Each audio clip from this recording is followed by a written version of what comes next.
भारतीयों के ऊपर एक बहुत बड़ा, मैं कह सकता हूं, प्रश्न डाला उन्होंने कि जब विदेश के बच्चे जान रहे हैं कि अयोध्या हिंदुओं के तीर्थ स्थली, भारत के लोग क्यों जानते इस बात? चाइना अपनी भाषा बोलता है, जर्मन अपनी भाषा बोलते हैं, फ्रेंच अपनी भाषा बोलते हैं, रशिया अपनी भाषा बोलता है, स्पेन अपनी भाषा बोलता है, जापानी अपनी भाषा बोलते हैं, और ये भारत से इकोनॉमी की दृष्टि में काफी ऊंचे।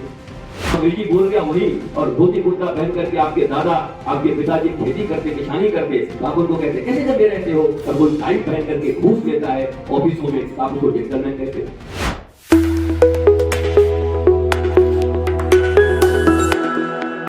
कृष्ण और भोलेनाथ की याद आती है। ये तो जर्मनी के बच्चे भी जानते हैं, भारत में लोग क्यों नहीं जानते? ये जर्मन पत्रकार का प्रश्न था। उन्होंने ये प्रश्न किया, ये भारतीयों के ऊपर एक बहुत बड़ा, मैं कह सकता हूं, प्रश्न डाला उन्होंने कि जब विदेश के बच्चे जान रहे हैं कि अयोध्या हिंदुओं के तीर्थ स्थली, जहां हिंदुओं के ईश्वर भगवान राम का जन्म स्थान है, ये भारत के लोग क्यों नहीं जानते इस बात? क्या ये जानते नहीं या जानकर भी जानना चाहते नहीं? दो चीजें होती हैं, एक तो आप सो रहे हो तो जगाया जाए, दूसरा है अगर आप जगे हो, सोने का नाटक कर रहे हो, तो आपको जगाया नहीं जा सकता। मुझे ऐसा लगता है कि भारतवर्ष के विखंडन के लिए जो लोग जगे तो हैं विखंडित करने के लिए, पर सोने का नाटक कर रहे हैं, उनको आप कदापि नहीं जगा सकते। परंतु एक लार्ज स्केल में, बड़े नंबर में भारतीय खड़े हो गए। भारतीय नहीं, विश्व के कोने कोने में जितने भी लोग सनातन परंपरा को मानते, वो सब खड़े हो गए, और आज ये वैश्विक महोत्सव बन गया। आप जहां देखिए, हमारे श्री आनंदम धाम ट्रस्ट के तहत ही भारत और विदेशों के 108 नगरों में यह दीपोत्सव महोत्सव मनाई जा रही है।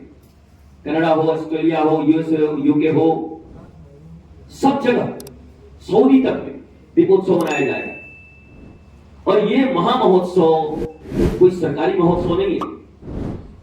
ये महामहोत्सव किसी दल का महोत्सव नहीं, दल के दलदल से ऊपर उठकर सनातनी और भारतीयों के दिल का महोत्सव है, क्योंकि भारत की आत्मा श्री राम है, कृष्ण है, भोलेनाथ। इसके इन्हें बांटना, छोटे छोटे टुकड़ों में करके हृदयों में वैमनस्य पैदा करना, जिन लोगों का धर्म है वो अब पराजित हो रहे हैं।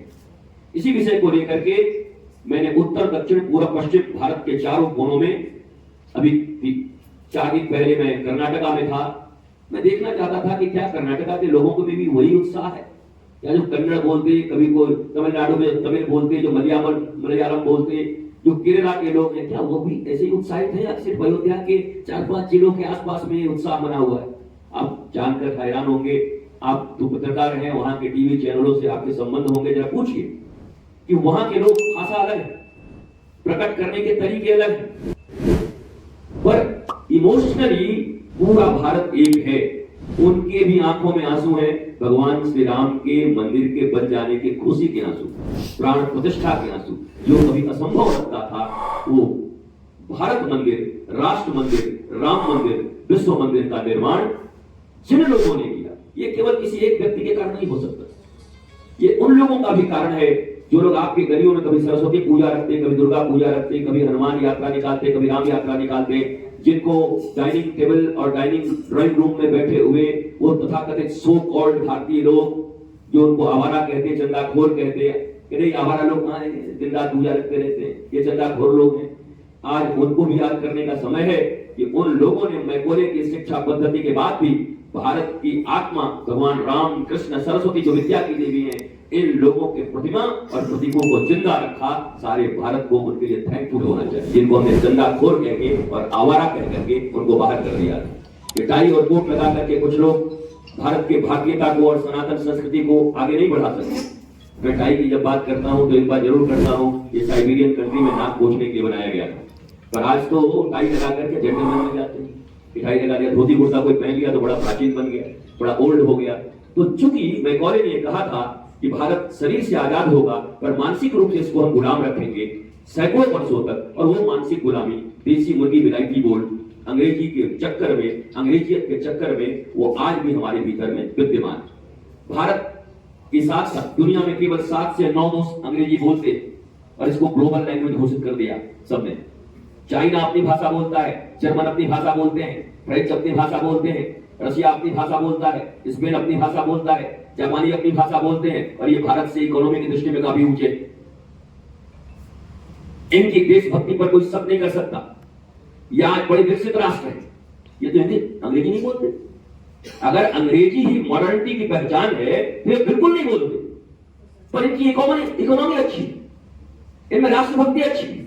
दैट मीन्स मैगोले की शिक्षा व्यवस्था ने भारतीयों के जहन में हीनमान्यता, इंफीरियरिटी कॉम्प्लेक्स प्रवेश कर दी कि तुम्हारी भाषा भी कमजोर, तुम्हारी लिपि भी बेकार, तुम्हारी संस्कृति भी बेकार, जो अंग्रेजी बोलेगा वो जेंटलमैन कहलाएगा। और ये 10-20% अंग्रेजी बोलने वाले लोग भारत को रिप्रेजेंट कर रहे हैं, और ये कहते हैं कि भारत मतलब जो अंग्रेजी बोल गया वही, और धोती कुर्ता पहन करके आपके दादा आपके पिताजी खेती करते, किसानी करते, तो आप उनको कहते कैसे दबे रहते हो, और कोई टाई पहन करके घूस लेता है ऑफिसों में, तो आप उसको जेंटलमैन कहते हो। ये भारत की अवस्था है। भगवान राम के मंदिर को बनाने के पीछे यही कारण है कि राष्ट्रवाद और सनातन संस्कृति की अवधारणा जो भारत से लुप्त हो गई थी, उस संस्कृति का ये मंदिर बना है। ये कोई साधारण भगवान के या कोई देवी देवता के रोज मंदिर बनते रहते, परंतु ये सांस्कृतिक राष्ट्रवाद का संस्कृति के रूप में भारत का पुनरुत्थान पुनरुदय हो रहा है। इसके लिए इस मंदिर का महोत्सव इतने विराट तरीके से मनाया जा रहा है। मैं भी विभिन्न राज्यों में जा जाकर इस महोत्सव को मना रहा हूँ।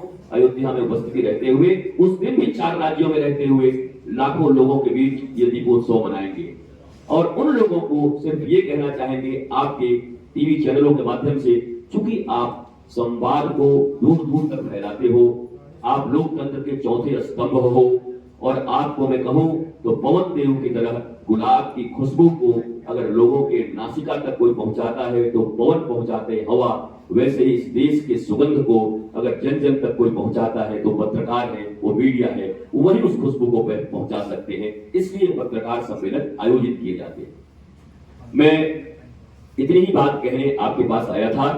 इसके बाद मैं आपको आमंत्रित करूंगा, आपके मन में कोई प्रश्न हो, राष्ट्र को लेकर, राजनीति को लेकर, धर्म को लेकर, डिप्रेशन, टेंशन, दुनिया के कोई भी ऐसे प्रश्न जो मानवीय सभ्यता को उच्चतम शिखर पे ले जा सकते हैं, तो आप निसंकोच उस प्रश्न को कर सकते हैं। अपने गुरु की कृपा और भारत में प्राप्त गुरुकुलम के ज्ञान के आधार पर मैं समस्त प्रश्नों का धार्मिक रूप से, सांस्कृतिक रूप से और तथ्यात्मक तरीके से उत्तर देने का प्रयत्न करूंगा।